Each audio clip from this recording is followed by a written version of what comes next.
رحمت شاه ولې کپتان وټاکل شو؟ هغه پوښتنه چې ډیری هیوادوال یې کوي او هغه حقیقت چې څوک پرې نه دی خبر. په دې ویډیو کې به درته همدغه معلومات درکړو چې رحمت شاه ولې ټاکل شوی دی او د ده پر ځای باندې بل افشن نه و. لومړی کې یوه شېبه فکر وکړئ چې که چیرې تاسو د بورډ مشر وئ نو تاسو به څوک ټاکه؟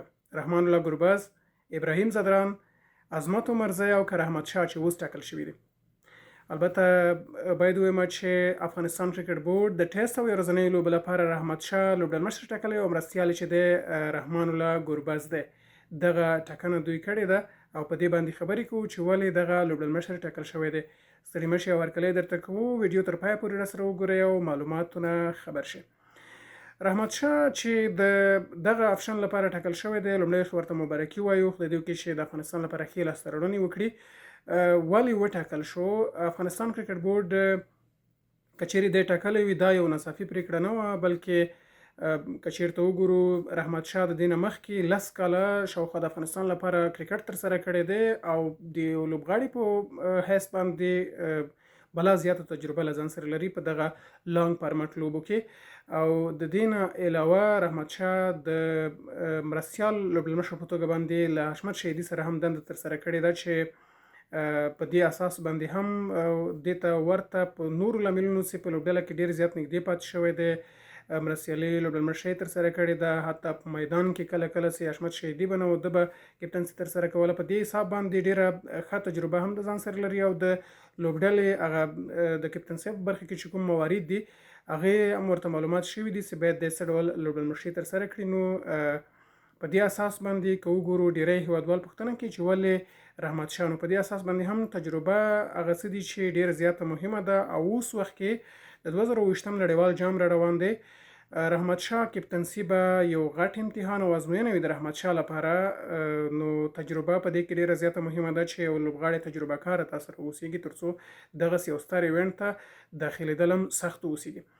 حشمت شهیدي چې کپټنسي نه ده استعفا کړې ده او پر ځای باندې رحمت شاه راغلی دی، خو حشمت شهیدي د خپل کریر پر مهال باندې افغانستان ته په ډیرو اساسو مهمو وختونو کې ښې لاسته راوړنې هم ترسره کړي دي چې له دې هم منندوی یو او همدا یې وخت چې باید نور ځوان لوبغاړو ته هم لار پرانیزي او دوی ته هم چانس ورکړي. حشمت شهیدي د 2023 نړیوال جام سیالیو کې افغانستان ته 8 مقام پورې ورسوه.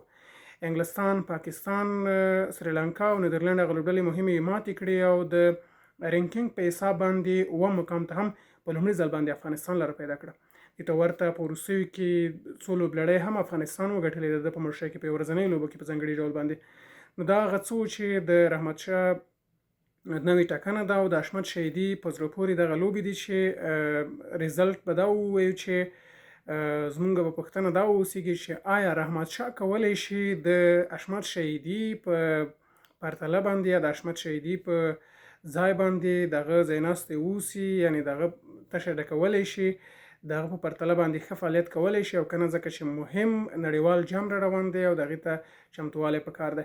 بیا هم پوښتنه کومه چې فکر کوئ د دغه افشن لپاره رحمت شاه څومره پر ځای پرېکړه ده او که چېرته بیا تاسو مشران وئ نو تاسو به څوک ټاکه؟ تاسو ته ما مخکې وویل چې رحمت شاه، ګربز، عظمت عمرزی او که ابراهیم ځدران، د دې نه مو کوم ټاکه د ټیسټ یو ورځنیو لوبې لپاره؟